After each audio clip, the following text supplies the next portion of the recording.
Utang bisa sebabkan gangguan emosi dan mental wajah cemberut. Kemudahan yang diberikan oleh aplikasi pinjaman online membuat banyak orang menggunakan aplikasi ini sebagai solusi masalah keuangannya. Namun ternyata, aplikasi pinjaman online bukan menjadi jawaban untuk masalah finansial.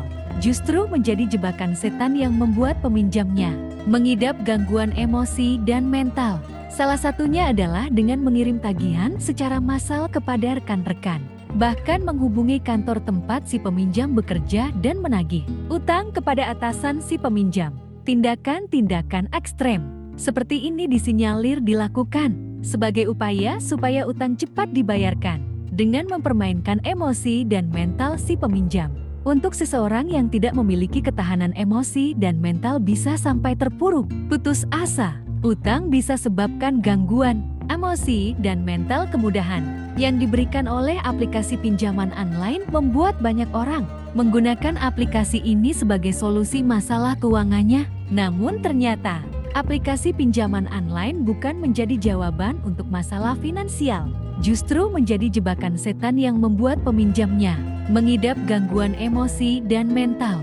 Tindakan-tindakan ekstrem seperti ini disinyalir dilakukan sebagai upaya supaya utang cepat dibayarkan dengan mempermainkan emosi dan mental si peminjam. Untuk seseorang yang tidak memiliki ketahanan emosi dan mental bisa sampai terpuruk, putus asa, bahkan bisa sampai bunuh diri. Persis seperti yang dilakukan oleh supir taksi tersebut. Perasaan cemas dapat muncul dengan berbagai pemicu, seperti kekhawatiran terus-menerus tentang uang, mengalami perasaan luar biasa kewalahan tanpa akhir yang terlihat, dan keputusasaan. Lebih jauh dari itu, stres karena utang tidak hanya berhenti pada si peminjam, melainkan juga kepada orang-orang terdekatnya.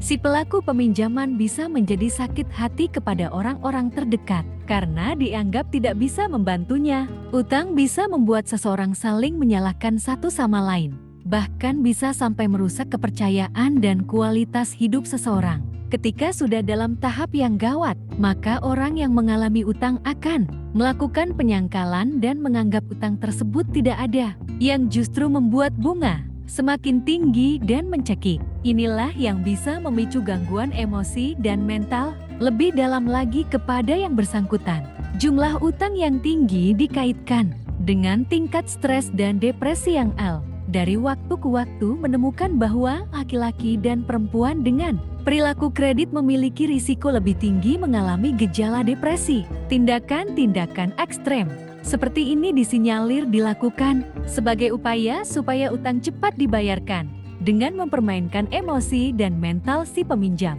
Untuk seseorang yang tidak memiliki ketahanan emosi dan mental bisa sampai terpuruk, putus asa, bahkan bisa